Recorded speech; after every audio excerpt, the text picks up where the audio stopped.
جو لوگ مسلمان ہیں یا یہودی یا عیسائی یا ستارہ پرست، یعنی کوئی شخص کسی قوم و مذہب کا ہو، جو اللہ اور روز قیامت پر ایمان لائے گا اور عمل نیک کرے گا، تو ایسے لوگوں کو ان کے اعمال کا صلہ اللہ کے ہاں ملے گا، اور قیامت کے دن ان کو نہ کسی طرح کا خوف ہوگا اور نہ وہ غمناک ہوں گے۔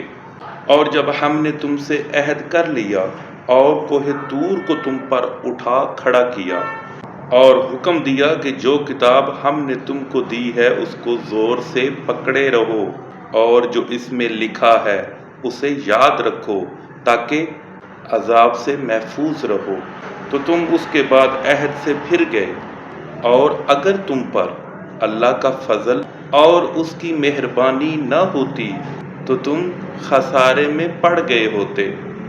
اور تم ان لوگوں کو خوب جانتے ہو جو تم میں سے ہفتے کے دن مچھلی کا شکار کرنے میں حد سے تجاوز کر گئے تھے، تو ہم نے ان سے کہا کہ ذلیل و خوار بندر ہو جاؤ، اور اس قصے کو اس وقت کے لوگوں کے لیے اور جو ان کے بعد آنے والے تھے عبرت اور پرہیزگاروں کے لیے نصیحت بنا دیا۔ اور جب موسیٰ نے اپنی قوم کے لوگوں سے کہا کہ اللہ تم کو حکم دیتا ہے کہ ایک بیل ذبح کرو، وہ بولے کیا تم ہم سے ہنسی کرتے ہو؟ موسیٰ نے کہا کہ میں اللہ کی پناہ مانگتا ہوں کہ نادان بنوں۔ انہوں نے کہا اپنے پروردگار سے التجا کیجئے کہ وہ ہمیں یہ بتائے کہ وہ بیل کس طرح کا ہو۔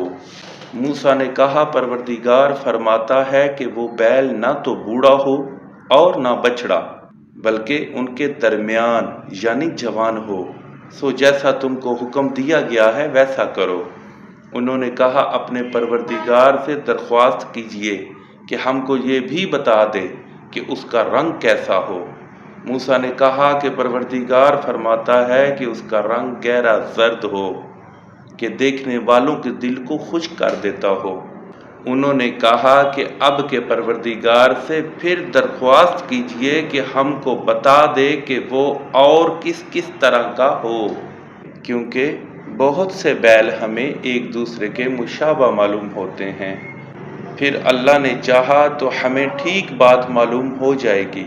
موسیٰ نے کہا کہ اللہ فرماتا ہے کہ وہ بیل کام میں لگا ہوا نہ ہو، نہ تو زمین جوتتا ہو اور نہ کھیتی کو پانی دیتا ہو، اس میں کسی طرح کا داغ نہ ہو۔ کہنے لگے اب تم نے سب باتیں درست بتا دی۔ غرض بڑی مشکل سے انہوں نے اس بیل کو ذبح کیا، اور وہ ایسا کرنے والے تھے نہیں۔